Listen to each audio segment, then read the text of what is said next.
Hello, Night Nation. I'm Trey Strelko. He is Adam Eaton. Welcome into Sons of UCF Live. Adam, hello. How's the week going? Trace, is fantastic. A lot of news happening in Night Nation. We're going to cover all of that. Plus, where were you, Trace, 366 days ago today? No, 364? No, 366. Where were you? Do you know? I think I do. I know. I think I remember We'll where get to I that. was. We'll get to that. You know, I've got some travel coming up for the holidays, and I wanted to get you a little present before I left. Oh, you shouldn't have. Knock, knock. Who's there? Noah. Noah who? Noah, any good Christmas jokes, Adam? Oh, my. Wow. I've They're got new every several year. more during the next hour. How do you do this? Do you have a book? Do you Google these? How does this happen to me? Google is my friend.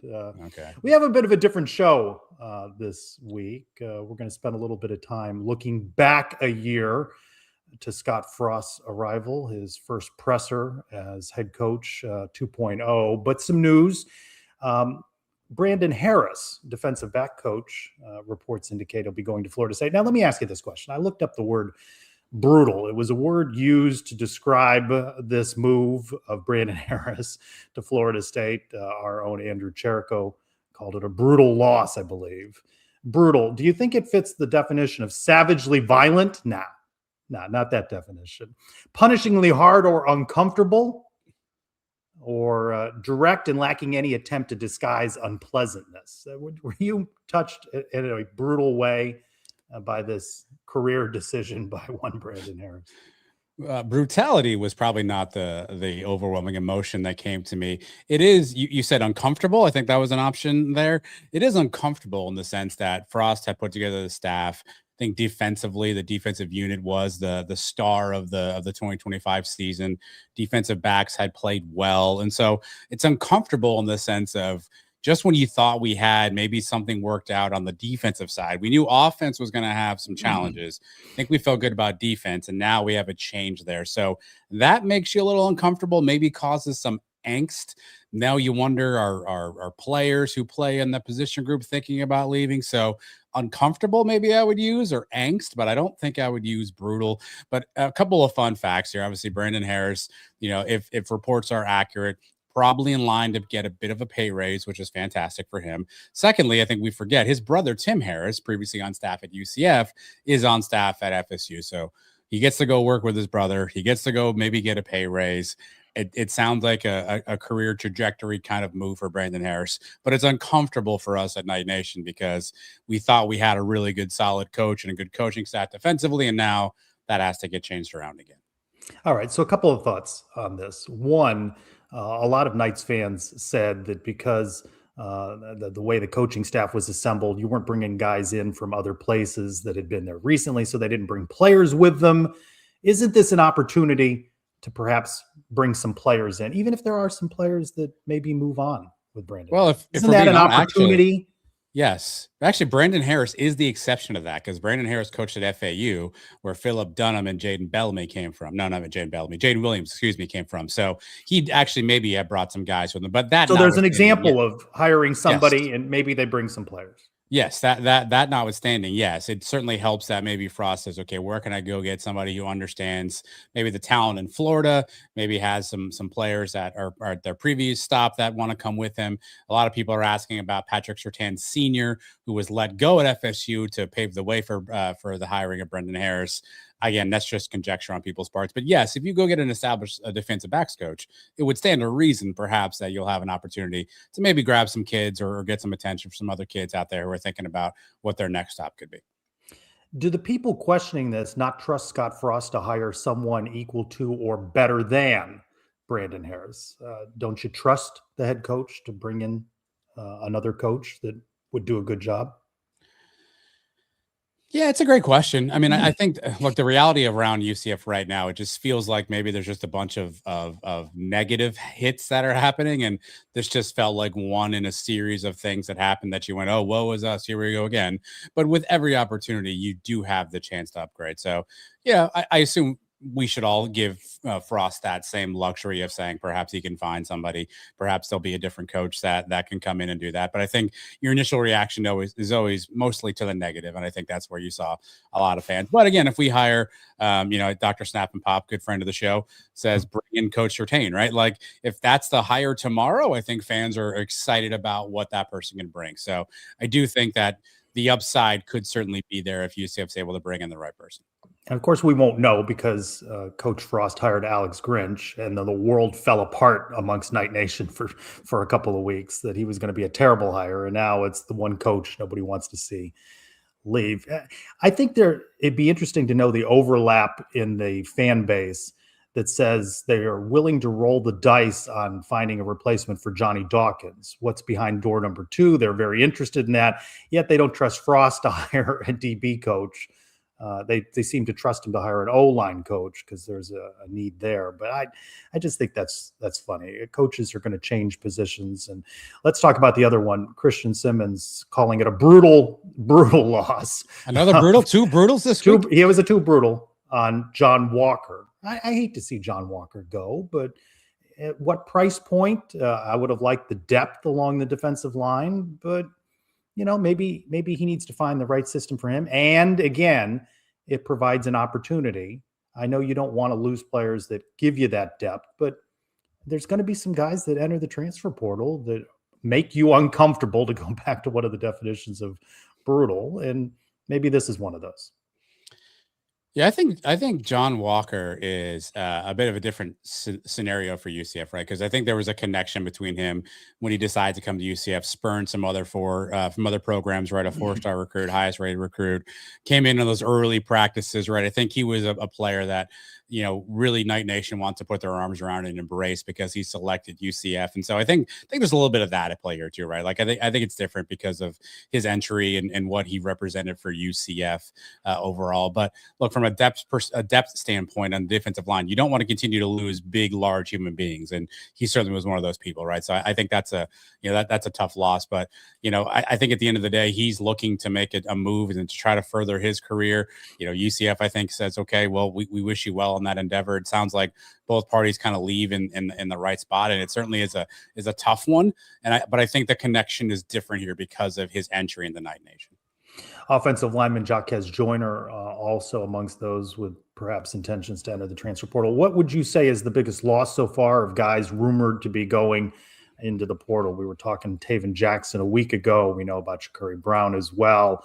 It's probably John Walker.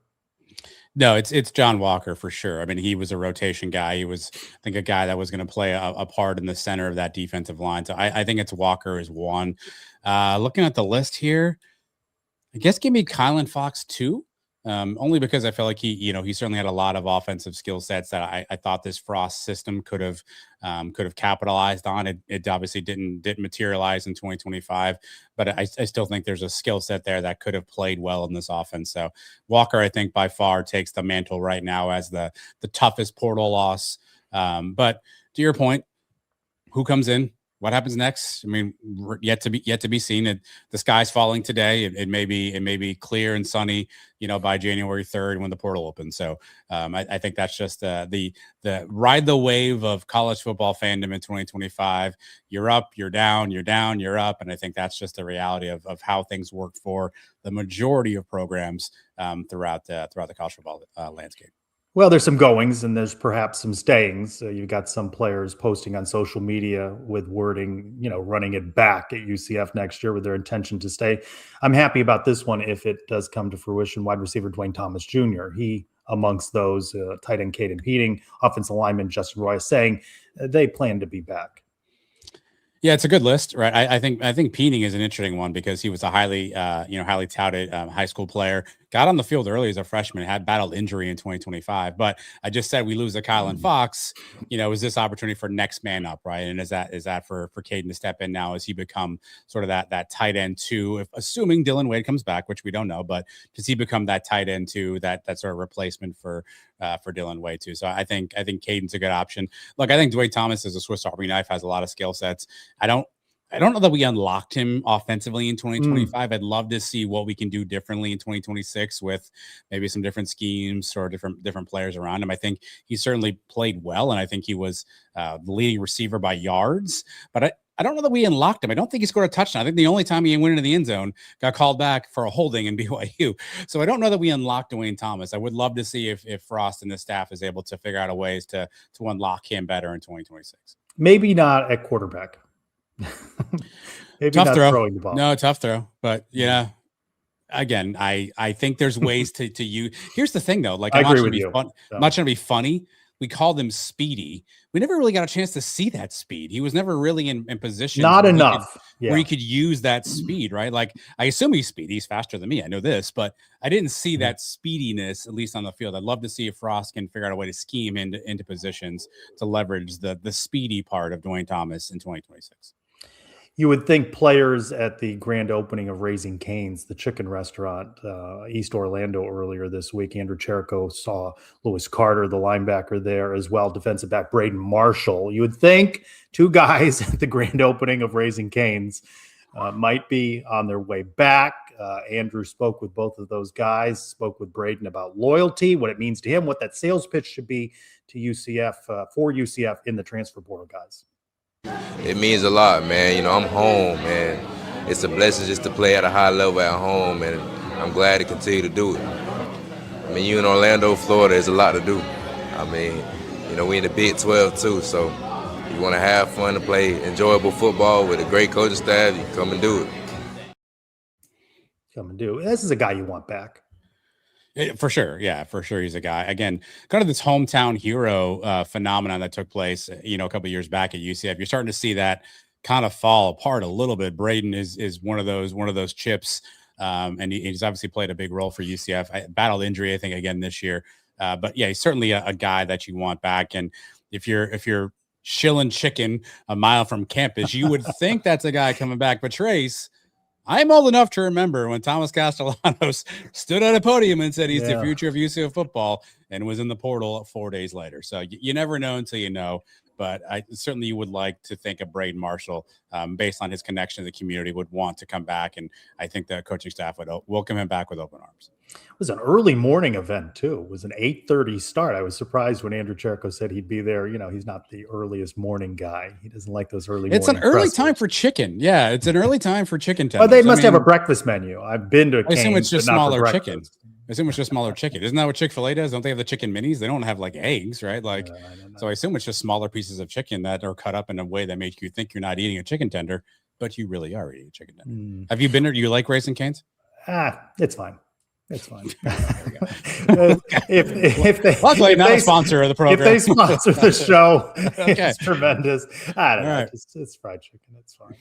It's fried chicken. You mentioned did we settle on 366 or 364? Well, Scott Frost was hired December 10th, or he was announced December 10th. So I don't do the math. That's one extra day. So I think that's 366 days. There was a couple more days before the presser, though, right? It wasn't immediate. The contract was signed. I don't really know. I'm not really sure. It's a great question. Well, we saw Scott Frost make some headlines, maybe not in the most positive way, at his early signing day presser a week ago when he was talking about college football being broken, and kind of gave me the idea to go back and listen to what he said a year ago, about a half an hour with the media assembled in the venue where volleyball plays, and some fanfare, some donors, and Nitro, and Dr. Cartwright, and all sorts of the UCF famous. And so we wanted to go back and listen. What struck you? He certainly looked a little more pep in the step than he did a week ago at early signing day. Looked a little more youthful, excited about this second opportunity at UCF. What else did you take away from about a half an hour with Scott Frost? We've sliced up some bites. We're going to play some of those for you to look back. But what's your big takeaway from Scott Frost 1 year ago and maybe now? Two things struck me. One, he wasn't wearing a hat, which I don't know if we've seen him without a hat since he's been back at UCF. Two, though, I think when you listen to the totality of what he said and that entire press conference, he strikes me as somebody who probably had one interpretation of what getting back into college football would be and what that looked like.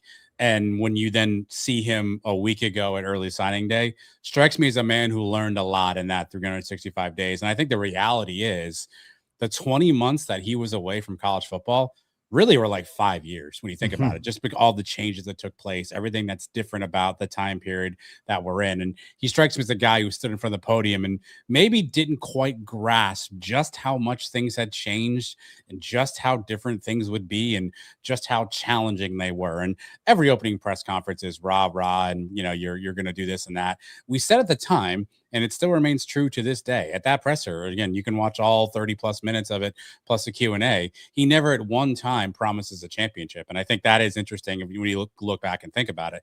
But he strikes me as a man who perhaps didn't quite realize exactly what he signed up for and what college football had become. And you can juxtapose that with what you see now. But I think that was my biggest takeaway. Of course, the Knights were coming off a 4-8 season, Gus Malzahn leaving, and the opportunity to bring Scott Frost back. He leads them to a 5-7 record. Let's go back a year. Let's hear this quote from Scott Frost on expectations. I hope everybody doesn't think we're going to go undefeated immediately. There's some work to do. But last time I came, there was some work to do, and we got the right people, and we did the work. It's fair, right? Nice applause line. Now, Yeah, year two was an undefeated year. Open with a joke is always a good one. I think what's interesting is he said we got some right people and we did the work. And I think that one's interesting. And Matt Dolan brings this up in the chat. I'll put it on screen for a second. Frost was just a guest on the UCF Fastcast with Miles and Jaden. And he mentions in that at some point they ask him a question. He talks about guys not being bought in and leaving some guys home at BYU. And you kind of get the sense that, that's a big piece for Scott Frost is getting the right people into position. And I think by saying, hey, we didn't maybe have everybody, it's a soft admission that there still were some things that he isn't happy with from a personnel perspective, both maybe staff and players. And I think, he's telling you right there, I need the right people around me. But if you listen to the Fastcast, which I assume was recorded sometime in the last 3 days or so, he's telling you that we still didn't quite have as many of the quote unquote right people around us that we needed. For as often as a coach doesn't want to tell you what's going on, is sly with the injury report and the personnel moves, what do you think the motivation is to have dribbed and drabbed this in various forums? His post-game interview after BYU, his radio interview after the game, this format. What do you think his motivation is in telling the fan base not everybody's bought it? I mean, no matter what the program is, when you're going to have a change in coach, not everybody's going to fit into the system. But what do you think he's trying to accomplish by sending that message? Well, I'll start with this. I think Scott Frost, for whatever you may think of him as a person, I think he's a very smart, cerebral person. I don't think anything he does at a microphone is on accident. I think there's some level of calculation he does when he's in front of a microphone, whether or not you agree with it or whether or not you think it's the right thing to do. I think in his mind, he's got something. My sense would be, Trace, he's telling the players on this team, the players maybe thinking about coming here, this is the standard of what to expect when you're going to play for UCF. You're going to be bought in. You're going to do it this way. And I can assume he's just trying to make sure that message is loud and clear to both the players who are currently in the locker room and the players maybe thinking about coming here, is that this is going to be the way we do things here. We're going to live to a standard. And I think he's trying to be very declarative for people who are curious about that. Do I think there's also a bit of a softening of like, hey, listen, we had some guys that weren't bought in, right? Like he doesn't mention the guys, right? He doesn't name the names. Were they Frost recruits? Were they Malzahn holdovers? He doesn't mention all that, right? But I do think there may be an element of him just kind of using the line like, well, listen, we had some guys that weren't bought in, and perhaps he's being vague about that. I don't want to say he's making an excuse, but you can certainly see how you could connect the dots between that comment and a potential excuse. You talked about how much had changed in 20 months. Coach Frost also spoke about the coaching profession. Coaching's funny too. You put yourself out there and you compete and you do the best you can, and sometimes it works great, sometimes it doesn't work great. At UCF it worked great. Sometimes it doesn't. And you take a lot of criticism, you take a lot of praise when things are going well, you take a lot of criticism when it's not. You take arrows, you take slings, you take cheers. I guess it's fair to say over the 2025 season, we saw some things that worked and quite a few things that didn't. And there were some cheers and some jeers, jeers starting to mount a little bit in Scott Frost's direction towards the end of the season. I'd say that was prophetic. It played out just as he said. Yeah, I think that's with any right like coaching job. You're a hero one day, you're a goat the next. You win one game, you're the best thing ever. You lose, you're the worst, right? I think there's certainly an up and down, an ebb and flow with coaching, and he's acknowledging that there. I think at the time we all, or maybe I don't want to speak for him, I interpreted that as a comment about how things had gone at Nebraska, right? Like sometimes it works, sometimes it doesn't. Just kind of saying, hey, it worked when I was here last time. It didn't work where I was, but I'm going to come back here and get it to work again. And I think you can look at that at the macro level and just say the entirety of your tenure at place A or place B. But I think what you're referring to is looking at it almost on a day-to-day, week-to-week, game-to-game basis, where that same ebb and flow is taking place, right? And I think he's kind of lending voice to that at that point as well, which is, you're going to see some good, you're going to see some not so good, and he's kind of used to that, unfortunately, and he was pretty prophetic in that analysis. Of course, Scott Frost now has only had one winning season as a head football coach at the collegiate level, and that was 2017. So that streak continues for him. Robert Aronoff, our friend with Knights 24/7 with Latavius Murray. Happy birthday, Robert, to you. He has called the first year of Scott Frost year zero. Where do you stand on year zero? I mean, I understand the concept, right? It was a truncated year in some respects because he didn't get a full recruiting cycle and kind of hits the ground running. But all of that was by his own, I don't want to say fault, but that was his own fault, right? Like he was out of college football a year, right? Like, and so I get what he's saying, but the reality is I looked in the record book yesterday and the record from this year is in there. I looked at the stats from this year. They're all there too. So what happened counted. And yes, maybe he didn't have the full entirety of a year to do so. And this was a reset, but everything we did counted.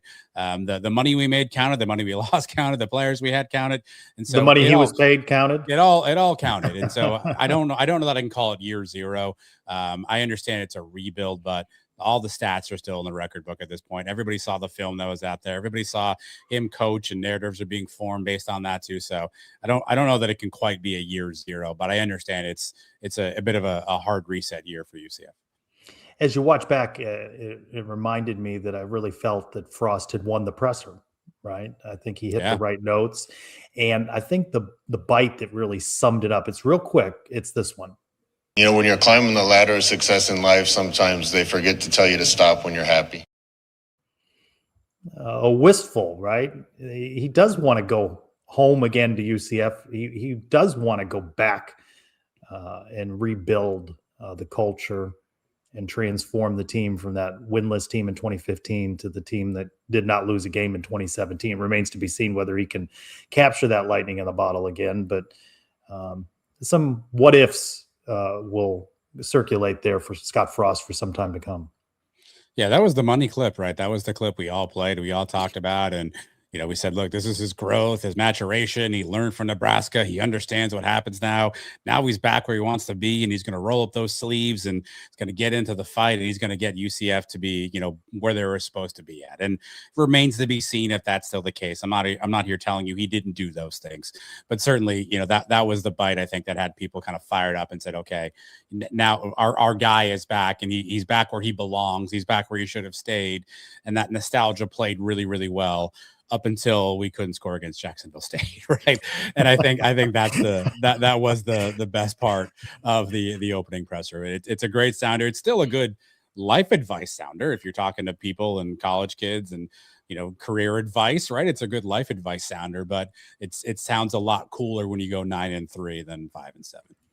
In your workaday world with family, how often do you talk about chip on the shoulder mentality? Does that come up at work? Does it come up at home? It certainly comes up in football. No, I can't imagine it does. No, I can't. I don't know that I've given a chip on the shoulder speech to anybody in my immediate work or immediate actual family. That's what I was thinking when I asked Scott Frost about that 1 year ago. Do you have a chip on your shoulder, something to prove? Yeah, being out of coaching for a little while was tough on me because I love it. And I think when you are a competitor, you want to be in the arena fighting. And it would have taken a special arena to get me to say yes and to come to start to fight again. But I know what I'm capable of, and I know what we can get done here. UCF can become great if we do things the right way. And there's a little bit of me that wants to prove the type of coach that I think I am. And I'm going to get a chance to do that in a special place.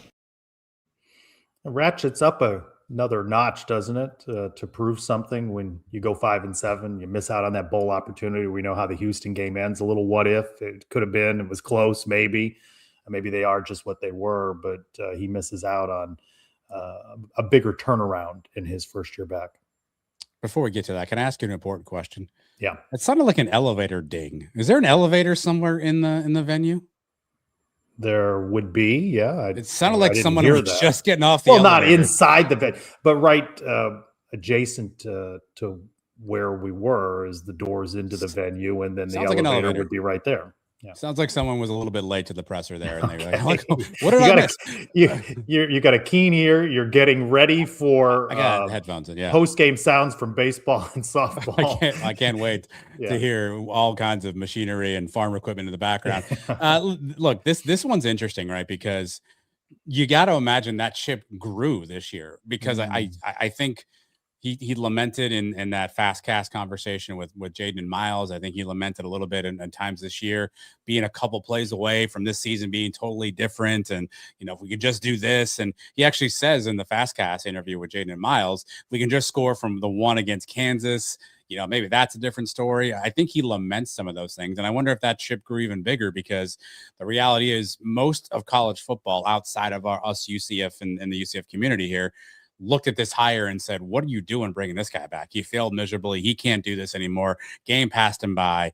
And I think nothing really changed to that narrative, right? If you're not sitting in this greater Orlando hub, if you're not rooting for UCF, then did that narrative really change after watching UCF go 5-7, play 4 quarterbacks, can't get a 4th and 1 from an inch of the goal line, right? So I just wonder if that chip on the shoulder will continue to metastasize here throughout the rest of the year and into the offseason, because I don't know that he got a chance to prove out what he maybe set out to prove as he took this job back. In Provo, following the Knights' loss, it's not the right time to ask, what have you learned? You're still in the midst of the season. A week later, a couple days later is early signing day.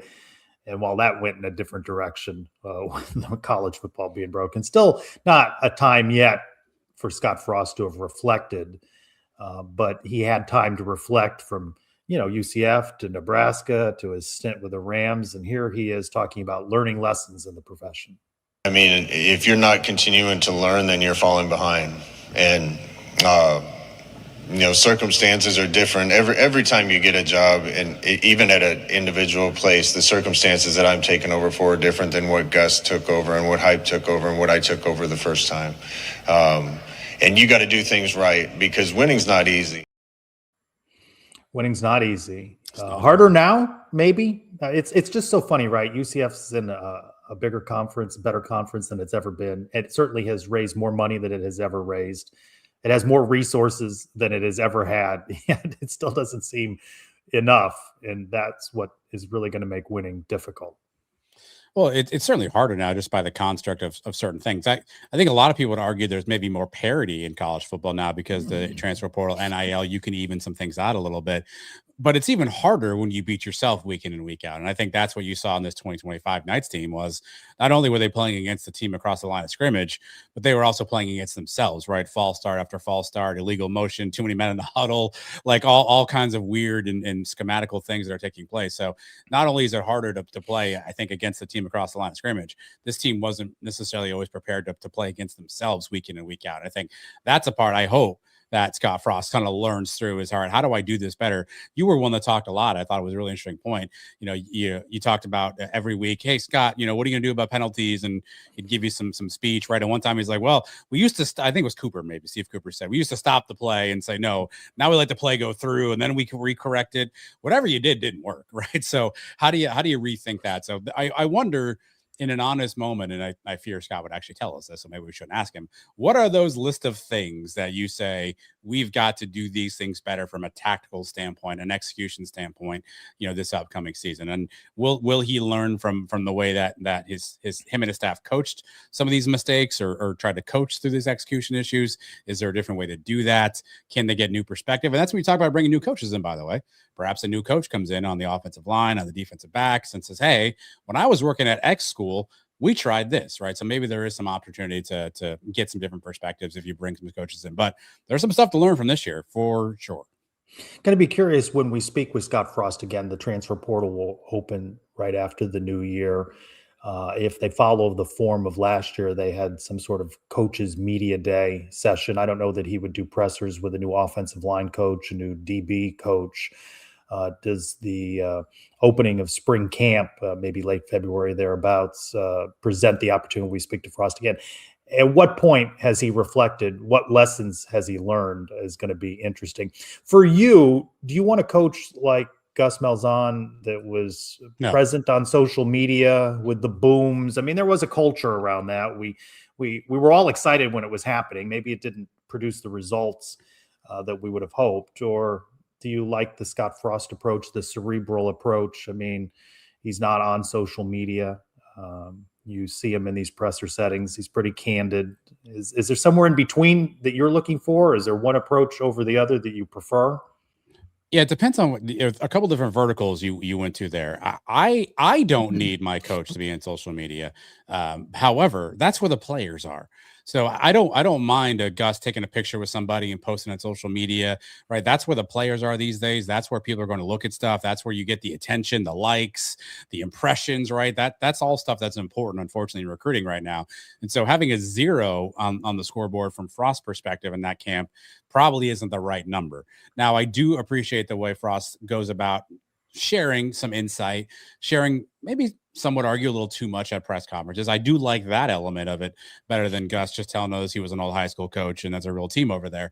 But I from a recruiting standpoint, I don't need him on there, but Trace, that's where the players are. And so I do think that's something that perhaps we have to rethink differently about how we do that, because whether or not you and I think it's important to a lot of different players to be on the IG and on the gram with their arm around a coach and, hashtag and stuff and whatever. And that's just not something UCF's doing, but it certainly was something that they were doing under Gus. Now, if I want to play the other side of that, you look at Gus's recruiting classes, right? A lot of them have already cycled back out of UCF. So what did we get out of some of those, right? And it's tough in this day and age to say you're going to hold on to these recruits, but I don't think the answer can be at the 0 mark, which is where I feel like Frost and this staff is at. You, Eric Lopez, and I were talking on Around the Kingdom Overtime, I think, about a staple of Frost 1.0 was in people's living rooms, UCF coaches on sidelines of high school games. You're seeing all these photos. You don't see much of that anymore. And not sure if that's by design, not sure if that's just a strategic decision, but I think it can't be 0, but I don't think it can. I don't think Gus's strategy guaranteed us success as we saw on the field, but I don't think it can be at a 0 level either. I know Scott Frost at this presser didn't want to raise expectations, but you have to inject some hopium, right? At least amongst the fan base, the donor class, if not the recruits. You got to sell a vision, sell a dream. If there's a criticism to be levied, we're going to see how it plays out. Yep. Is the recruiting class, the early signing day class, 13 players. We knew it was going to be a small number of players. So when you count up the stars and total all the points, they're 80th, 79th, which certainly doesn't seem where a Big 12 team should be. Certainly isn't where they were even when they were in the American or other conferences. What struck me, though, as I was looking through that roster of players was 5 of 13 from Florida and none from Greater Central Florida. And it seemed a big departure from where it was just a couple of seasons ago. We're talking about John Walker, Osceola County. Here's Scott Frost 1 year ago on the talent in the state of Florida. We got it done last time because of the talent in Florida, the fit of talent to our system and what we could get done with that. And I'm just really confident that if we do it the right way, we're going to have a really good chance to put those things together again. How do you grade that with this early signing day class? I mean, you just laid out the statistics, right, of where they are. I'm not good at math, but I don't think 5 of 13 is very good. I think 0 of 13 in Central Florida area is not good. And so I think it's interesting, is this the divergence of Frost coming into a job thinking, going to kind of do it the way I'm used to doing it, getting here and realizing, I mean, he talked, in that same signing day press conference about how he left that very press conference we just played with that shiny gold tie on there and those great, those great Air Jordans, and walked to his office and had players and agents asking him for money already. So perhaps that Scott Frost at the podium wasn't quite prepared for the Scott Frost that walked out of that podium and realized what this is about. So maybe this is a recognition that that's maybe not the way to do things. Look, I think in this one, though, you've got to find a way to thread the needle, right? It can't be all portal, but it can't be all high school. I think you've got to find a way to thread the needle. What I thought was most telling, Trace, and I think it was you who asked the question, and kind of he rambled through an answer a little bit. And he said something like, yeah, we have coaches from everywhere, and, they have good networks and they go out there, but I need to go back and kind of take a look and find out kind of, how he ended up here.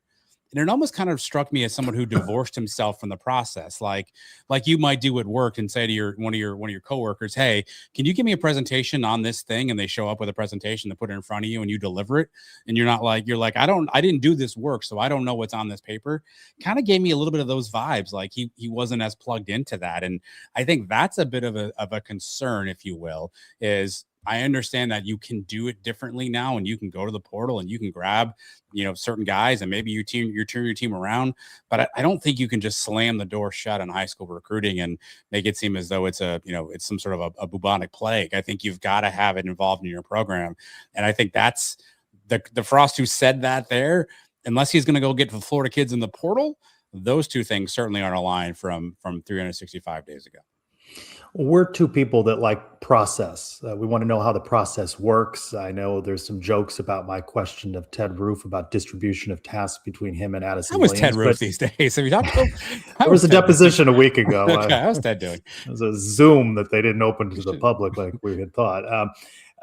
But I asked in that early signing day presser of Scott Frost, kind of take us through the process. Who does what? There's a general manager now, Mossbrucker, who has not done a public media availability and has been on the job for a while. This is really, you've been talking about this. You talked about it with Brian W. Peterson on Sons today, this 45-day period, right? It was first about who you're going to retain, the early signing day class, and then that's going to be the big money show there of the portal. And I've made a request of Sports Information that I think it's time, not today, not during the holidays, but after this after the transfer portal, I think it's time to sit down with Mossbrucker in a public way and talk about the vision. But I asked Frost, who did what in this process? And he's pretty candid, but I didn't come away with any greater sense and understanding and knowledge. And for a year now of Scott Frost, I don't really understand who's doing what.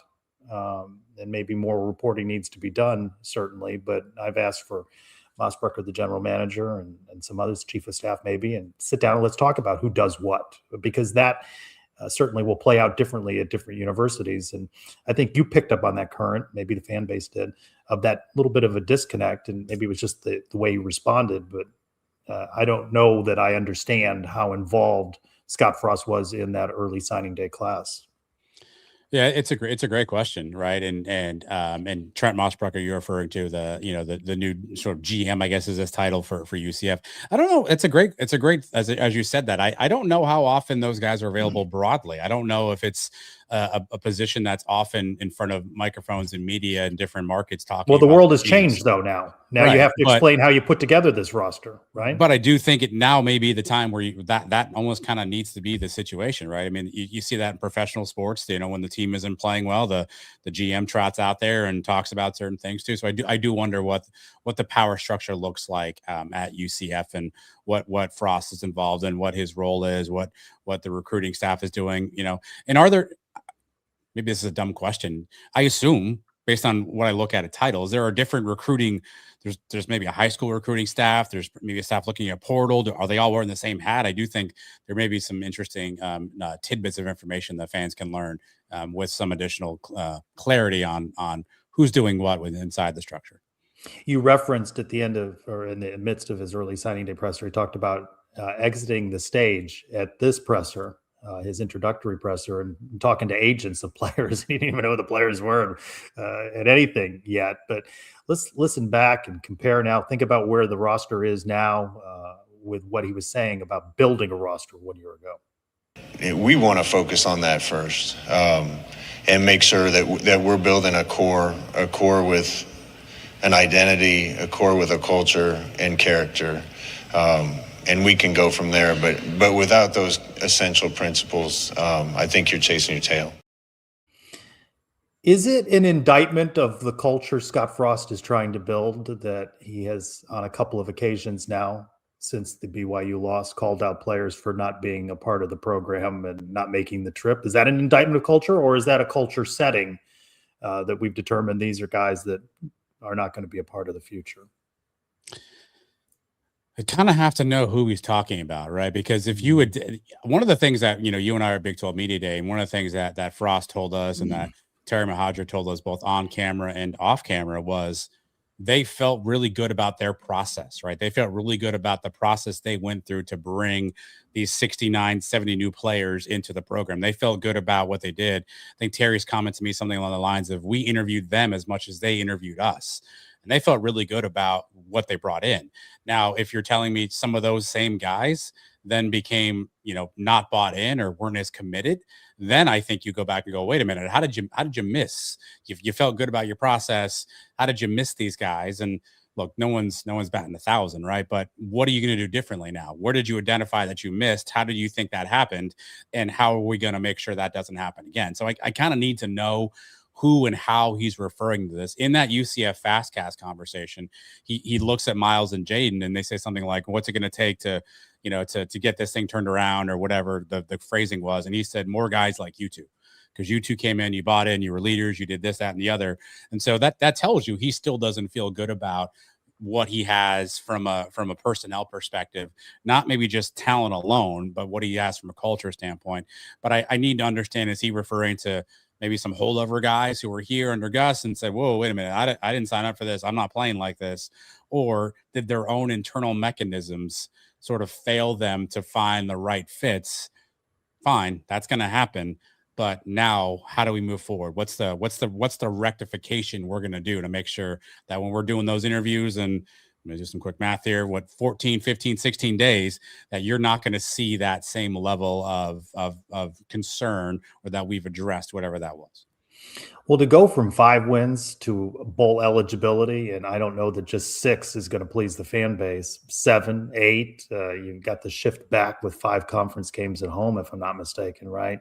Yeah. There's going to have to be some lessons learned and applied, and they're going to have a better batting average in the portal, especially on the offensive side of the ball.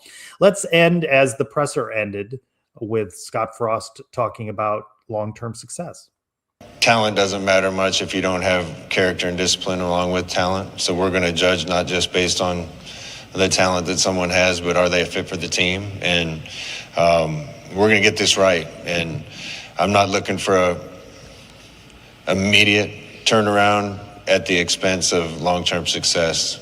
So we're going to make the right decisions, make sure we get the right people and the right kids, and charge on after that. So we talked about this, I think, on Around the Kingdom. I don't know if you were part of that conversation on Overtime. What's your grade of Scott Frost 360 some odd days later? First off, what a dismount that was. I think he nailed that dismount on the charge on from there. That's and then he walked off the stage. That's like, Bucky Dent walk-off home run territory right there for Scott Frost. Like, I think he's maybe C-. I think he's in that C range, right? I mean, certainly a losing season can't be something that you can't give an A or a B to a losing. You can't give an A or a B to that. I mean, for whatever reason, this 5 and 7 didn't feel as dire as last year's 4 and 8 to me. So maybe I'm grading on the curve on this one. Like if that one is a D or an F, then that one wasn't as bad, which is where I end up at C-. Did you have fun? Ooh, there were pockets. You of spoke fun, of sure. fun after the speak North of Carolina fun. win, right? Not as much as I wanted. Yeah, I'm not gonna lie to you. Not as much as I wanted. I felt like a lot of what people thought about this Frost hire was, okay, yeah, maybe he had some missteps in his last role, but he's coming back to UCF, and we're bringing the vibes back, right? We're bringing it all back. It's all kind of coming back. And I don't think we got that full throttle of the vibes, right? I think it was cool. It was surreal to see him on the side. I think Bailey from the Pegasus podcast said something like the first game, he was standing up there and all of a sudden he looked down and Scott Frost was back on the sidelines and he was like, this is surreal. How did this happen? Right. I think that set in and that was fun for a little bit of time. But then we can't get a yard. We score 11 points against Cincinnati. Texas Tech makes us look like we're an 8th grade football team. I think those are the things that really took away the fun. So I don't think the vibes were as strong as I thought they would be. I think you have the potential to do that, but I don't think the vibes were as high.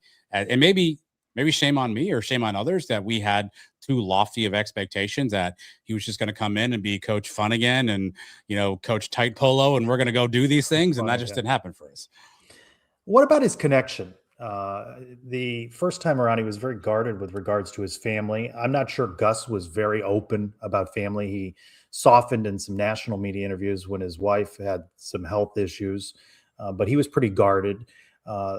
Coach Frost's wife was at that opening presser. Now I've seen her. She's come into the media room following a game, and he has had his children at various points, be part of the staging and at the podium, having him with him at the podium. And he talks about the kids. He seemed a little more open, but still not ready to open the door to his life to the fan base, to the media.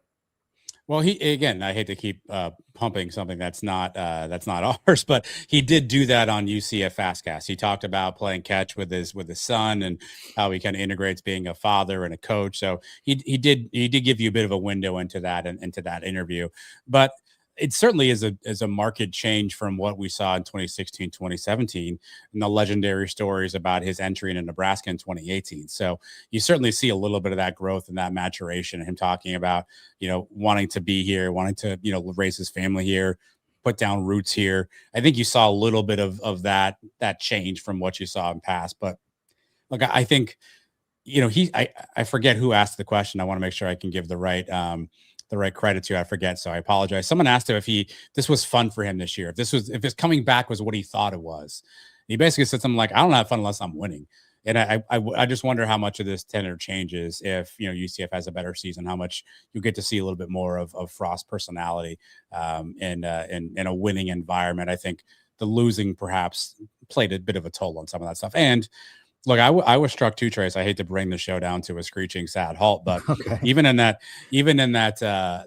signing day presser, the loss of Sean Clark still weighed very heavy on him. And I don't know that we properly all gave that group the grace they needed to grieve something like this. And I think they buckled their chin straps and they put their pads back on and they put their coaching headsets on. They went back to work the next week. I don't know that we all gave them the grace they needed just to grieve as humans. And you could tell in that signing day press conference that's still a raw nerve and a raw emotion for Coach Frost. And I wonder how much of that played a role into sort of his demeanor throughout the season as well.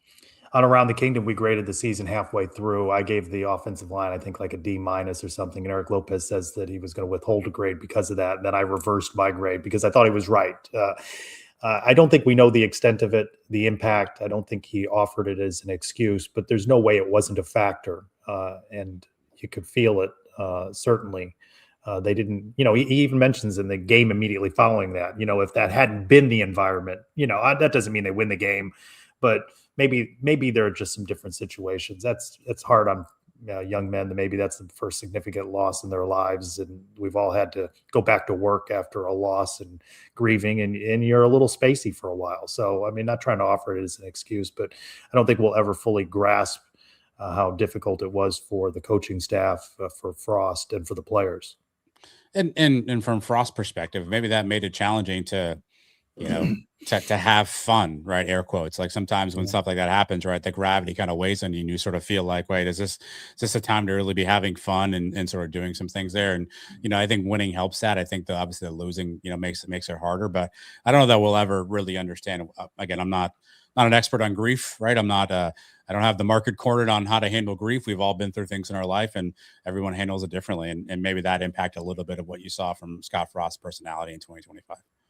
Not to be downer on this, but if I'm using the terms brutal loss, it was the loss of Sean Clark. and not a player entering the transfer portal, at least for me. So it's interesting to hear Scott Frost 1 year later, contrasted with what we heard from about a half hour of him a week ago in early signing day. And again, at holidays and the transfer portal will open. A couple of coaching hires, maybe there's some more changes occur. I don't know when we'll hear from him again. Maybe it's not just until spring camp opens, but it'll be interesting to see the reflection that he's had as he looks back on this season and building the Knights back into what he hopes is more successful than 2025. Do you? So I think the one thing when Frost was hired, right? I think again the national folks were like, "What's UCF doing? Why would they touch this coach? That feels radioactive." Right around the Orlando bubble, we all said, "Well, hey, this is our guy," right? And I feel like at that moment, whether Frost knew it or not, we all kind of agreed to like an unsigned covenant, right? You're coming back here. We're gonna forget maybe that it didn't go so well elsewhere, and we're gonna forget the red checkered shirt and the recruiting database. We're going to forget all that. You're coming back here, though, because you're telling us that this place means something to you, and you're going to work your every waking bone until you get it back to where it's supposed to be at. And that was kind of the unsigned covenant we all made. We're going to forget all that because you're the guy who's going to come back and kind of build it and get it where it needs to be, right? After year one, Trace, are we still on trajectory for that? Do you think that covenant is still there? Do you think UCF fans still feel like Frost is fully and totally invested in getting this thing back to where it is that he wants it to be at? That's a good question. It really is a good question. I think there are always going to be portions of the fan base that are critical. I think we saw some cracks a little bit, some criticisms. I think there were those that piled on him last week about his comments, and that also reflected concern about the early signing day class. I think by and large, though, the fan base remains behind Scott Frost. It would be my sense of comments, cranks aside on social media or message boards. But and I think Brian W. Peterson has been saying this, progress has got to be made, right? 5 and 7. I don't know what the satisfaction will be from the donor class and season ticket holders and students if 6 and 6 going to cut it. What's the number? What's the number that's going to satisfy you? Well, Matt Dolan has a great point here. He's never heard anyone say, "I love UCF as much as Scott Frost." And that's great. And I love hearing that. You love hearing that. We all love hearing that. Do you love it as much at 3-9? Do you love it as much at 3-9 2 years in a row? Like, I think that's just the part where I'm not saying I don't think he's doing that, but I think that for all the naysayers that were out there, we as a fan base, as a UCF community said, we're going to embrace you back with open arms because we feel like you care about UCF and you're going to do whatever you can. And that's the unsigned covenant. We're going to forget all that stuff, but you're going to take us to the mountaintop, right? And 5 and 7 after year one, I just wonder how the fan base feels and if anyone's ready to get out the whiteout and erase their signature from that unsigned covenant. It's just so funny, right? You beat Houston. You're 6 and 6, no matter what weirdo bowl you're in. We're having a different conversation, right? What's the I love UCF. I love another present for you to unwrap. What's Santa's favorite snack, Adam? Let's see. I like that you're trying. really candy canes. Crisp Pringles. Is there any other kind of Pringle though? Oh, yeah. What's your thoughts on Pringles? They were on sale at the store a couple weeks ago, and I bought some. I hadn't had Pringles in a long time. It's a lot of work with Pringles. Once you take the first couple off the top, a lot of digging, and I don't need all that digging for the Pringles. I think it's overrated.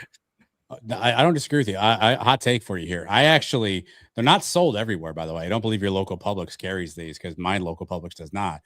Ever had the Lay's stacks? So it's the same sort of cylindric potato chip shape. Yeah.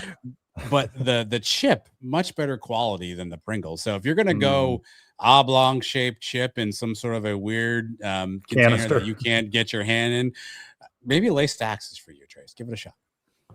I wonder what Jeff Allen prefers. I know he likes talking about the Big 12.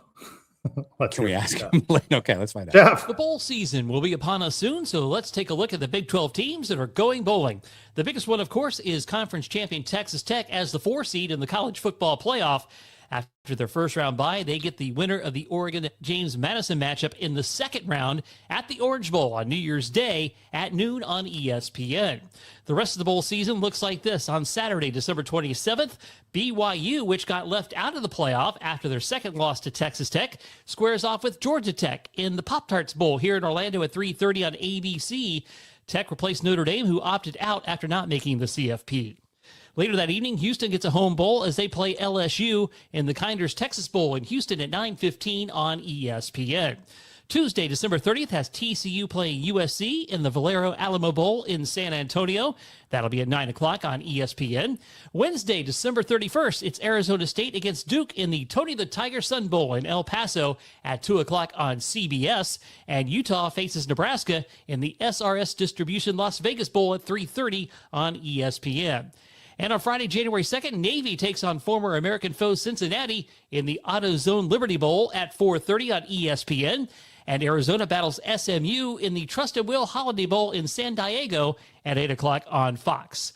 Iowa State and Kansas State opted out of bowl participation. They were fined $500,000 each. With your Big 12 Minutes, I'm Jeff Allen. That's the funniest Jeff Allen Big 12 minute of the year for me because of all the bowl names. The Tony the Tiger Bowl. Yeah, They're no, God great. love him for doing all those too. A great point out here. I believe his sweater had elbow patches, according to Matt Dolan. So another great. And Jeff Allen seems like a pretzel guy. Boy, these pretzels are making me thirsty. Yes. Let me get your quick take on two matters. Notre Dame's hissy fit. How about that? Yeah, unbecoming of Notre Dame, right? But I will say this.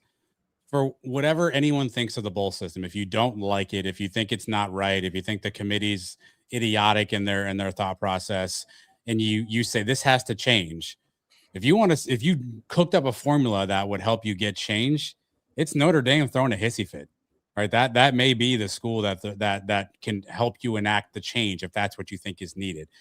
Now, having said that, it's unbecoming of them. It makes them look a little bit idiotic. They have this guarantee in the next year that they can do these kind of things too. And oh, by the way, just win against Miami, and we're not having this conversation. However, I do think it's a bit of a. I was surprised Alabama got in. I actually thought Notre Dame would get in over Alabama. Miami, Notre Dame both get in. I think Alabama gets in because they had the best loss. And that's just a weird thing to me where it's like, yeah, your loss was a good one. We're going to put you in here. That's just a whole weird phenomenon to me. But I was shocked that the committee left out a national brand, one of the top, if not the most popular college football brand in Notre Dame. But again, if you are of one who wants to enact change, Notre Dame pounding the table and flipping it over, probably a good way to start the change dialogue in college football. So you're not supposed to be penalized for not playing, so their ranking will remain the same, or could they possibly move up depending on the losses in front of them? Well, that's the other thing. That's dumb. We did knock them out of the top 25.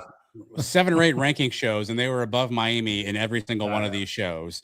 Then neither of them play, and then Notre Dame ends up behind Miami like that. And we can't compare you unless you're next to each other. Again, I do think there's some idiotic fallacies happening in that room. But here's the reality, Trace. People are going to watch this stuff, and people watch all these things, and ratings are through the roof, and advertisers are paying for it. And so when the money's coming in, is there really any impetus to change it? The only change you make is by getting more teams and trying to get more money. I don't like, though, the conversation about let's get the group of 5 out of here. I don't think that's a worthwhile conversation. If you want to complain about having 2 group of 5 teams, maybe, but I don't think now we're doing this thing where it's like Bud Elliott, I think, said it's a safety issue. They shouldn't be playing with the big. I think that farce has to safety issue. It's a safety issue. Yeah. Do you support or denounce Kansas State, their head coach Chris Klieman retiring, them opting out of a bowl? I denounce. While I don't necessarily care that there's too many bowls, and Jeff Allen's trying to name all the sponsors as we speak still.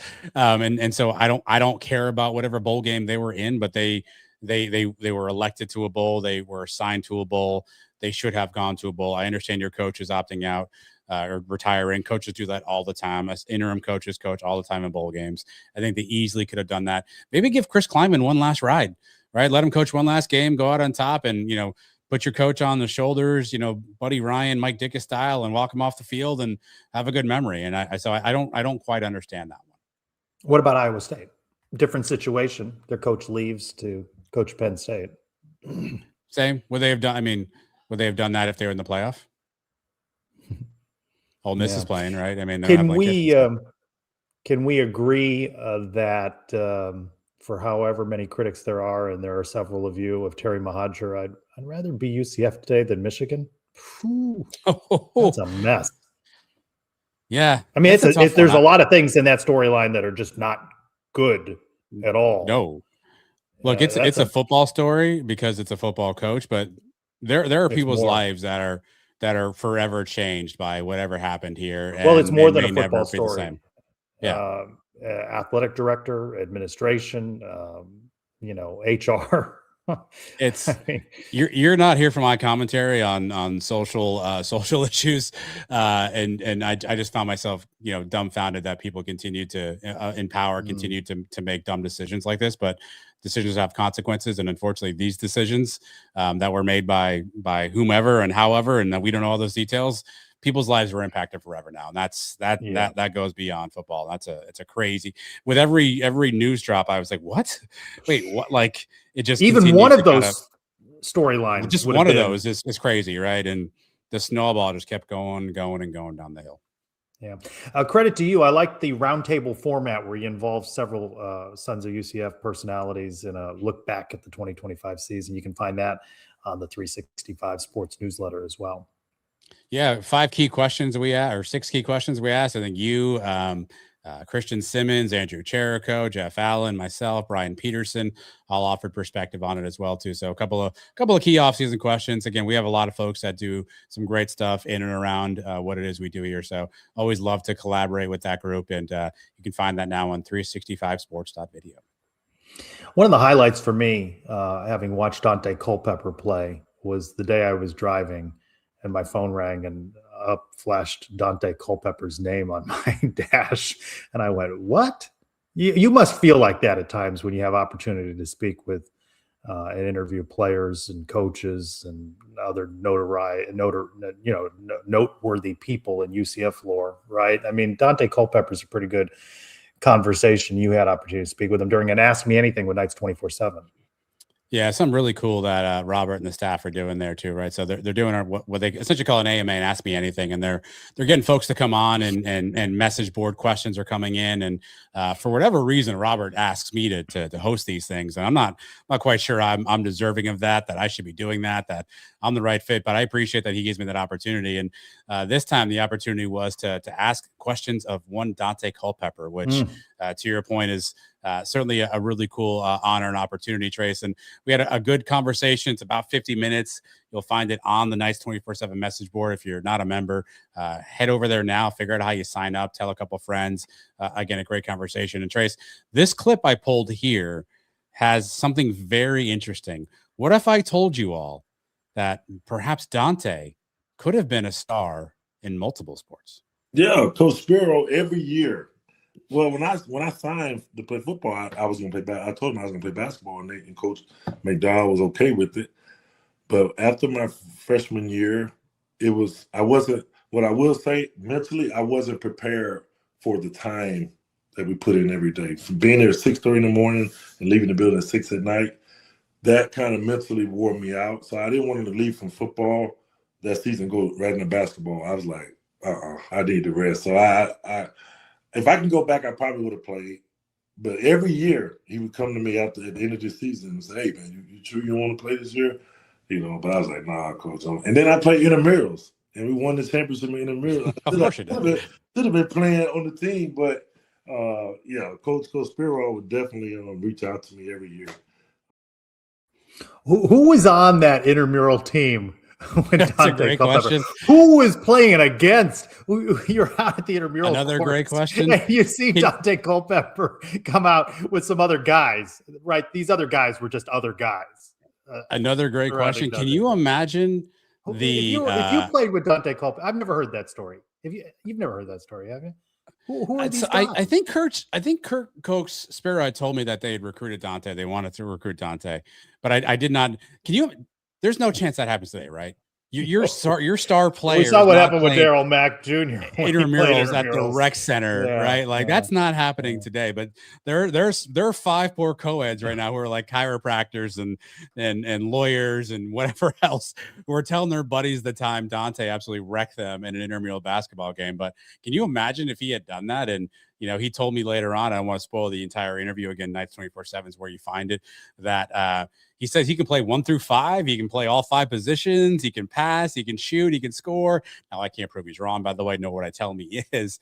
But can you imagine if Dante had turned out to be a 2-sport star for UCF? Two of his sons, rather, played basketball in high school, are still playing some ball in lower college right now, too. So maybe the genes are there. But Dante Culpepper was this close to being a sports star. And that's how much we wanted him, is we were like, yeah, come play basketball, dude. That's fine. Whatever you want to do, Dante. Yeah. Park wherever you want. President spot. You got that. That's how much I think Dante meant to UCF. That's an interesting nugget of information. The interview you can find on the message board at Nights 24/7. Good segue here. A Dante in his prime, Coach Dawkins would want him too, right? He's got a lot of depth this season, but you'd figure out a place for Dante Culpepper, wouldn't you? I would think so. That's a great question, Trace. I would think, again, I was trying to figure out how tall he might have been, and that's a great question. I assume that you would say yes, he's somebody that you would want on your team. He was like 6'4", right? I think do I have that right? Big dude.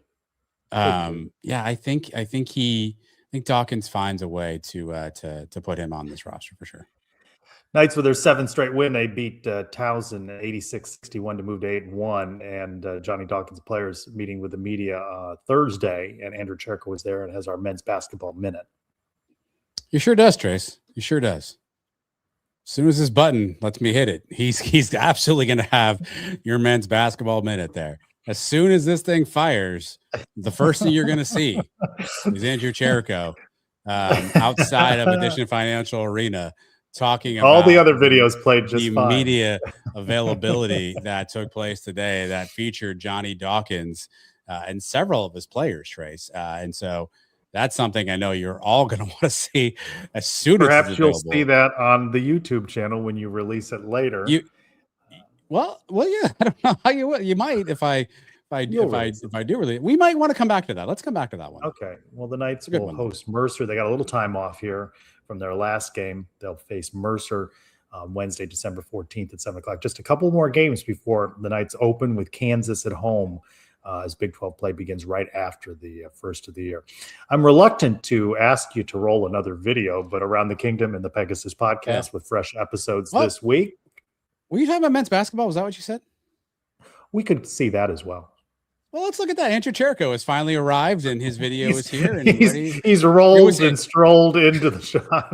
See, I didn't want to say that. Andrew Cherko here in Addition Financial Arena for the Sons of UCF.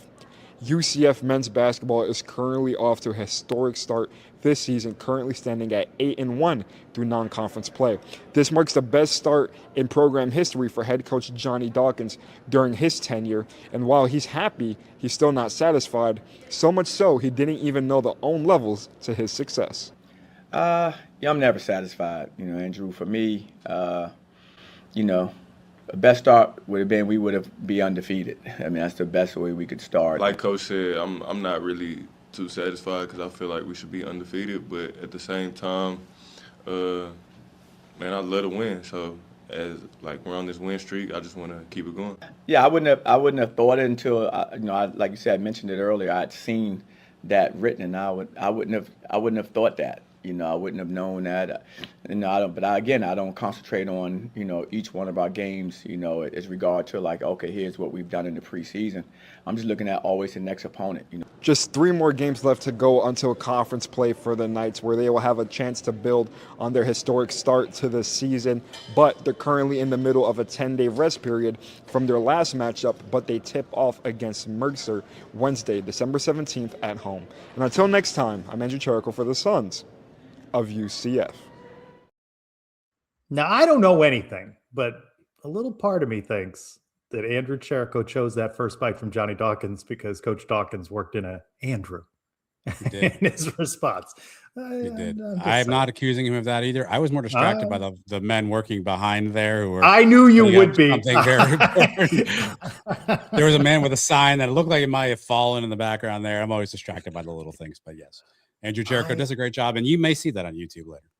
Yeah, I know you're fascinated by this. You and Dolly Drum always studying the pictures, what's behind somebody. There's a lot of study going in to what's. There's much to learn. Media, Much to learn. I'm a lifelong learner, Trace. Much to learn around a scene. You know.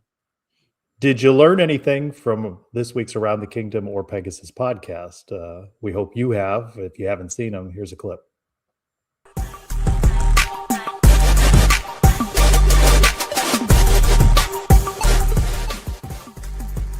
I would have loved to go to Birmingham in 2 weeks to watch them play Georgia Southern. That would have been great. We would have all felt better. You know what's stupid too is we would have. If UCF went out there, if UCF, like I said, if we're in Brett Yormark with the Red Raiders pistol world, and they had gone to Birmingham and they had beaten Georgia Southern, we all would have felt better about the team.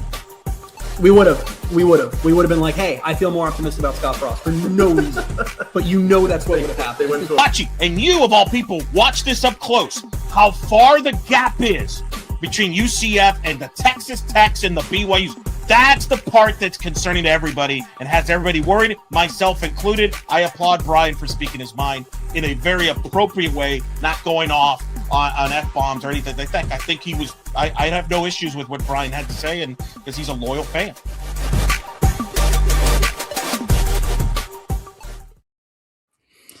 One Brian W. Peterson, who we referenced during Around the Kingdom, texted me after watching saying, best episode of Around the Kingdom ever. I wonder why that was, because we talked about his takes.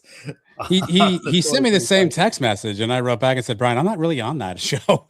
Like, I don't really, that doesn't help me any. I'm not really there. All kinds of people. I just love whenever Eric Lopez blames you for something.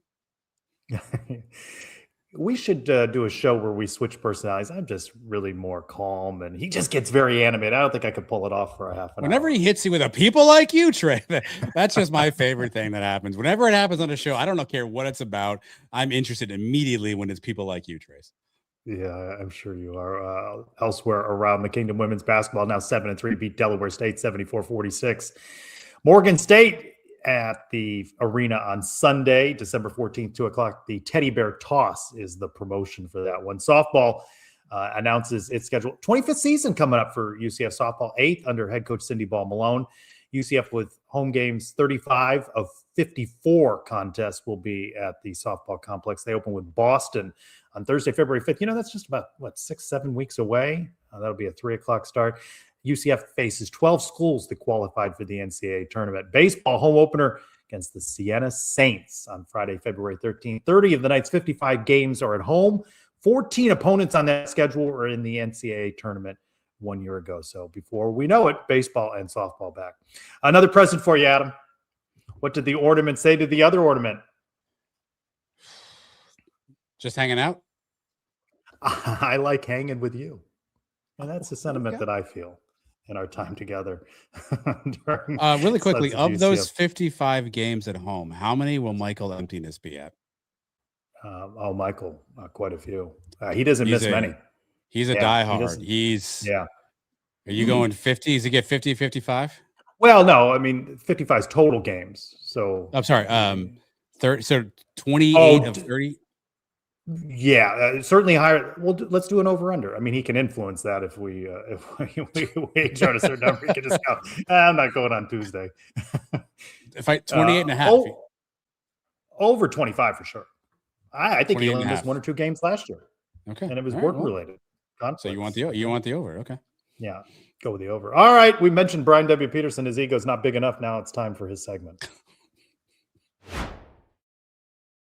So it's a mailbag. So what? So what? Do you know whose mailbag that is? It's that time again. Time to open the Brian W. Peterson Sons of UCF mailbag. It means a lot. Sons of UCF, man, listen, they gave me a great campaign. Sons of UCF, baby. Hi, fellas. During happier times for Scott Frost when the season lie ahead. Robert, 2 letters, 2 words. Barring injury, how many different quarterbacks do you think see starting games in 2026 for the Knights? Goodness. 2. You know what? I wrote down 2 as well. Yeah. 2. Odds aren't in our favor. The 2 are. I don't know which 2 they are. Not in our favor. I wrote down 2. Yeah. Brian W. Peterson, pretend you're Scott Frost. Hi, fellas. 2 equally talented quarterbacks in the portal this period. Both want to come to UCF. First is a 1-year rental with a slightly lower price tag. Second has 2 years of eligibility, but a slightly higher price tag. Give me the 1-year guy, because I'm going to hope and assume that we're going to develop Rocco Marriott and he's going to be the future of this program. So give me the 1-year guy at a little lesser value. Maybe there's some money left over to do something different. So give me the 1-year guy. Would you, off topic here, off Brian's question, would you put more money in the offensive line, or would you? Yeah. So you're comfortable with Cam Fancher back? You still got to get somebody in the portal, but are you comfortable with Cam and a better offensive line, a really good offensive line? Did I also upgrade my skill position players? Sure. Maybe, yeah. Maybe if you want to do the point guard concept, right, which is your quarterback is just getting the ball to the speedy guys on the outside, like Speedy Thomas, maybe I could sign up for Cam Fancher potentially doing that, with the understanding that Rocco Marriott. But I asked this question last week. I don't know what a bridge quarterback means. Does it mean that you come in here and you're accepting of the fact that, you know, if you throw a couple of incompletions and the fans are yelling for Rocco, you lose your job? Like, I don't know what bridge quarterback means. Is it someone to teach you in the film room, kind of give you the playbook? I don't know what that means, but we know what Cam Fancher is. At least it feels like he's well respected within the program. I don't think anyone can question his toughness. Apparently had cracked ribs and played an entire game. So yeah. I'm okay if we want to roll back Cam Fancher, but I'd like us to at least try door number 2 and 3, and you know what I mean. Knights with a 1 at Blue Sky. Does the loss of John Walker begin others to look into the portal? And do you have any idea how to get and keep the guys for the future? Yeah, well, money, that'd be one. But I think each of these are individual decisions. I mean, I suppose Coach Harris going to Florida State, maybe this shakes somebody to go with him. We saw the exodus to Florida State result in some now former UCF players going to Tallahassee. So I don't know that John Walker, flings open the door. I mean, I think conversations have been had, right? And the guys that UCF wants to retain know, and the ones they don't know. And now if UCF can match some of the dollars out there, they'll keep some of those guys they want. I don't think Walker going to the portal, I think that's an individual decision. Yeah, I think it's situational. I don't think anybody woke up on whatever day that was, Tuesday, and said, "Oh my goodness, John, I should go in the portal too now." Like I don't think that's how that happens. I think there are some guys who now opportunity fell on their lap if they're on that defense or on the defensive line where they go, "Wait a minute, like maybe I can get a chance to play now," right? And so no, I don't think. I think players are well aware the portal is there. They're well aware that there are other schools out there that are offering money at times. I don't think John Walker's entry into it had anyone go, "Oh, wait a minute, I better do the same." I think everyone was well aware of their options prior to John Walker's entry. Agree or disagree with this statement? Another one from Knights with the 1 at Blue Sky. We should have taken the bowl invite just to see what we got left in the tank with Davi. No. Hard no. Hard pass. Yeah. Davi had a cryptic. It's cryptic tweet season.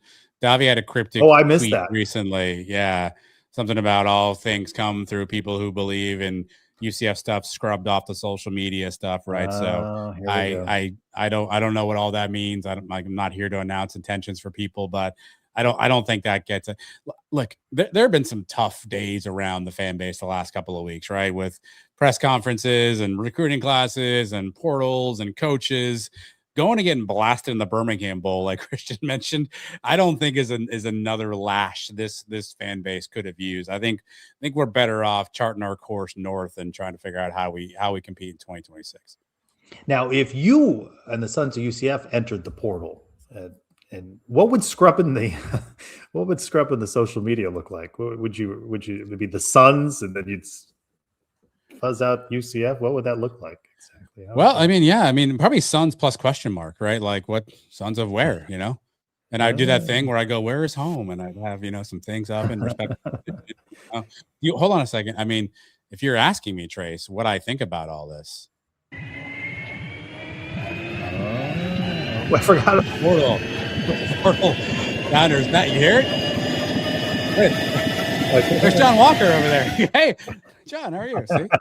That's awesome. Is this like the tornado from The Wizard of Oz? And there's John Walker floating around with a, Fun fact, I don't know if I've ever seen The Wizard of Oz. No, that's a good movie. Nights 24/7 on Blue Sky. Who speaks or should on behalf of the philosophy of the roster management for UCF, Frost or Mahajer? I think it's an interesting question. Mahajer's probably said more about the philosophy of the roster. Trent Mosbacher. This is what I'd like to hear from him. Maybe he can speak to the philosophy of the roster. I think it's got to be Frost. I don't think you can have Terry from his perch pulling the strings on all the different athletic programs and sort of how they do some of the minutia, right? The larger budget and whatever, sure, fine. But I think it's got to be Frost or somebody in Frost's, ecosystem there. If that's Mosbacher, if that's, somebody, Jeff Love, I don't know who that would be, but it's got to be somebody in that Frost ecosystem. Emptiness 4. Michael, how confident is the feeling in the basketball team right now? Can they roll into conference play? Eric Lopez and I exchanged text messages today, and he said something. I just want to enjoy now. I don't want to be worried about the whole Big 12 schedule. It's a daunting schedule. 6 of these teams are in the top 25. I mean, it's crazy. John Rothstein has UCF 43rd in his list of schools. They have a good chance of being, 11-1 after non-conference play with wins over Pittsburgh and Texas A&M. I mean, that's not a shabby non-conference schedule. I'm trying to enjoy the now, because if you start to worry about the future, the schedule's tough. Well, here's the problem. This could very well be one of the better UCF basketball teams we've seen in a long time.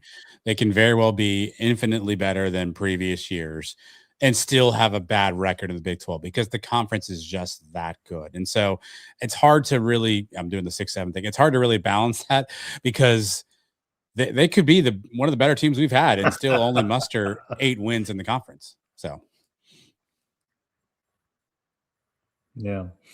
UCF guy 1203. I left this question in here because I think you may have a little work being done on this question. Can you guys explain or ask the question? Can we get some rough estimates on where the money is going? Just wondering what the understanding of financials. Can we get some clarification from someone in UCF athletics? That's an interesting question that I describe as being worked on. It's an interesting question. I thought a lot about this, Trace. I thought a lot about this, right? So let me weave 2 lanes here, right? So not 2 lane, but 2 different lanes. Let me put on Adam, the media air quotes guy, right? Yes, I want this information because I want to understand what we're working on. I want to talk about it. I want to report on it. I want to put it on the show. I want to have dialogue about it. I want to understand it, right? Let me put on Adam, the alumni hat.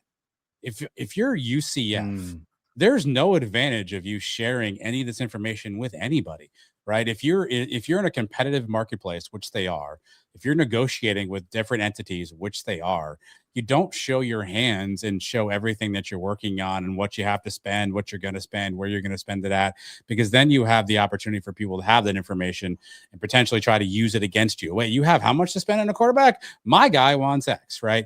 So as a media person, as a fan, I understand why you want this information because we all want to know what the hell is going on because candidly, we don't know what the hell's going on. But as an alumnus, I look at this and say, it's better that UCF doesn't tell us anything and keeps all of this kind of behind the wall. Maybe they don't even tell some of the people who need to really have some of this detail, the full and honest truth, because again, it only hurts them to negotiate. My only caveat is this. Whoever is in the room, right? Like we've all worked in jobs and you have to make a big decision and all those big decision makers get in the room. If that's 3 people, 5 people, as long as those 5 people are all on the same page, all know the same numbers, all know the same thing we're working on, that's really what's most important to me. Because if you have whoever those decision makers are and one guy thinks one thing and one guy thinks another and they're doing something different, then we're all in trouble. So I would love to know, but as an alumnus, I'm not mad they're not telling me because it doesn't really do them any good to go out and tell the world how much they're spending and where they're spending it, because now that's used against them in literally every conversation that comes out after that. Yeah, just be like the NFL, have it all public information published, know everything about contracts. If it's all out, if everyone has to share, if it's like salary, or if it's like injury report, and we all have to do it, great. Well, they didn't all do it. Paper. Well, fair. but I don't think it's to anybody's advantage for UCF to share some of that information. Well, and UCF crouches behind the privatization of the Athletics Association, so a lot of things that could perhaps be transparent get buried there, contract details and things like that. So we'll see what we can do. At UCF Knights Win, it's that time of the year when all the SEC homers say any SEC school would have won the Big 12 ACC this year with those schedules. How about this? That's a good question. Would UCF have won the American this year? Not again, not with this offense. No. Not with the quarterback situation. Tulane won the American, right? With a good quarterback. Transferred over. Yeah, I don't think so. Not with the injuries and the offense that we saw this year. Yeah. Thank you, everybody, for your questions. All right, it's time for What's in the Box. I think it's my turn to ask the question, or is it yours? I don't really know anymore, but it's brought to you by Alumni Hall, Trace. I had one in mind in case it was my turn, but you've got something in there. Go for it. Also, go to Alumni Hall, 4100 North Alafaya Trail. Christmas season is coming up. By my count, you have 14 days left until you have to get those loved ones in your life a Christmas gift. If they are a UCF fan, Alumni Hall is the only spot you need to go. 4100 North Alafaya Trail, alumnihall.com/UCF. Shirts, hats, hoodies, trinkets, drinkware, whatever you need, Alumni Hall has you covered.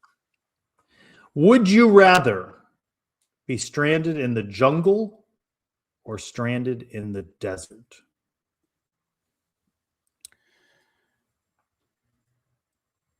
I'm gonna go jungle.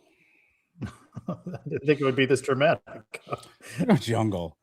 A desert, it feels like, I guess I'm trying to think of which ways am I gonna die, right? In the desert, I'm probably gonna die of heat exhaustion and dehydration. In the jungle, I'm facing probably predators. And so I'm gonna roll the dice, and maybe I can find a spot to hide or something, and I can be safer for a while than I could be. There's nowhere to hide in the desert, as far as I understand it. So give me jungle. Yeah, see, the jungle to me is fraught with things. There's animals, there's snakes. I feel like if I'm out in the desert, I can see the snake. Well, why does the jungle automatically has water, I guess. I don't know. I think you hit on it. More food and water. Yeah, I don't think either of us are equipped to survive in any of these situations. I think Your question is way different than one I had, which I'll ask now anyway because it's fun. So imagine a slice of pizza. Okay, so think of a slice of pizza, laying as it would. If that slice of pizza were to grow legs, get up, and walk, would the legs come from the crust or from the point? If you had to imagine a piece of pizza walking, where's the top and where's the bottom of the pizza if it's walking? Jeez, this show's going on too long when we're talking pizzas and stuff. From the crust. So you get the legs coming from the crust, and the point there's more stability there. It'd be too floppy the other way around. Okay. See, Dolly has from the point. And you'll never look at pizza the same, by the way. You'll never look at pizza the same. Because the next time you look at a good old slice of Papa John's, you're going to be like, what if that pizza got up and walked?